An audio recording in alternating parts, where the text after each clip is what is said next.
Actes des Apôtres, chapitre 26. Agrippa dit à Paul, il t'est permis de parler pour ta défense. Paul tendit la main et plaida sa cause ainsi. Je m'estime heureux, roi Agrippa, d'avoir aujourd'hui à me défendre devant toi de toutes les accusations portées contre moi par des Juifs, car tu connais parfaitement leurs coutumes et leurs discussions. Je te prie donc de m'écouter avec patience. Comment je me suis comporté dès ma jeunesse, tous les Juifs le savent, puisque j'ai vécu dès le début au milieu de mon peuple à Jérusalem. Me connaissant depuis longtemps, ils savent, s'ils veulent bien en témoigner, que j'ai vécu en pharisien, selon le parti le plus strict de notre religion. Et maintenant, je suis traduite en justice parce que j'espère en la promesse que Dieu a faite à nos ancêtres. Cette promesse, nos 12 tribus espèrent en obtenir l'accomplissement en rendant nuit et jour avec ardeur un culte à Dieu. Et c'est à cause de cette espérance, roi, que je suis accusé par des Juifs. Pourquoi donc vous semble-t-il incroyable que Dieu ressuscite des morts? Pour ma part, j'avais cru devoir agir vigoureusement contre le nom de Jésus de Nazareth. C'est ce que j'ai fait à Jérusalem. J'ai jeté en prison beaucoup de chrétiens, car j'en avais reçu le pouvoir des chefs des prêtres, et quand on les condamnait à mort, je votais contre eux. Dans toutes les synagogues, je les ai souvent fait punir et je les forçais à blasphémer. Dans l'excès de ma fureur contre eux, je les ai même persécutés jusque dans les villes étrangères. C'est ainsi que je me suis rendu à Damas avec les pleins pouvoirs et un mandat des chefs des prêtres. Vers le milieu du jour, roi, alors que j'étais en chemin, j'ai vu resplendir autour de moi et de mes compagnons de route une lumière venant du ciel, plus éblouissante que le soleil.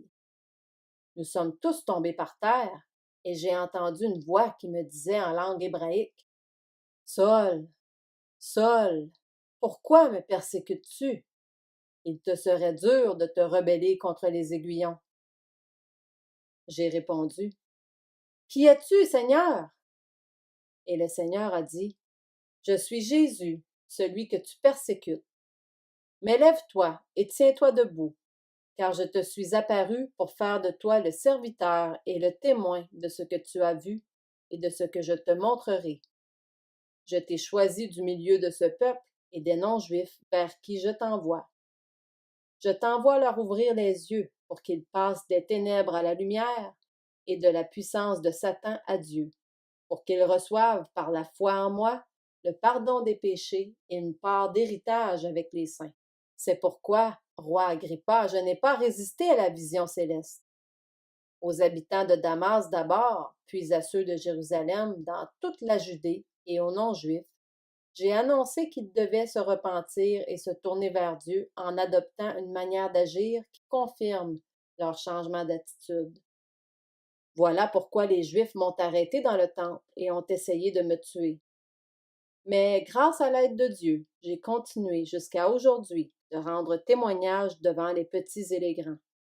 Je ne dis rien d'autre que ce que les prophètes et Moïse ont déclaré devoir arriver, que le Messie souffrirait, qu'il serait le premier à ressusciter et qu'il annoncerait la lumière au peuple juif et aux non-juifs. Alors qu'il parlait ainsi pour sa défense, Festus dit à haute voix, « Tu es fou, Paul, ton grand savoir te fait déraisonner. » « Je ne suis pas fou, très excellent Festus, » répliqua Paul. « Ce sont au contraire des paroles de vérité et de bon sens que je prononce. Le roi est au courant de ces faits, et je lui en parle librement, car je suis persuadé qu'il n'en ignore rien. En effet, ce n'est pas en cachette que cela s'est passé. Crois-tu au prophète, roi Agrippa? Je sais que tu y crois. » Agrippa dit à Paul, « Tu vas bientôt me persuader de devenir chrétien. » Paul répondit, « Que ce soit pour bientôt ou que ce soit pour plus tard, je prie Dieu que non seulement toi, mais encore tous ceux qui m'écoutent aujourd'hui, vous deveniez comme moi, à l'exception de ces chaînes. » Quand Paul eut dit cela, le roi, le gouverneur, Bérénice et ceux qui étaient assis avec eux se levèrent et se retirèrent. Ils se disaient les uns aux autres, « Cet homme n'a rien fait qui mérite la mort ou la prison. » Agrippa dit à Festus, « Cet homme aurait pu être relâché s'il n'en avait pas appelé à l'empereur.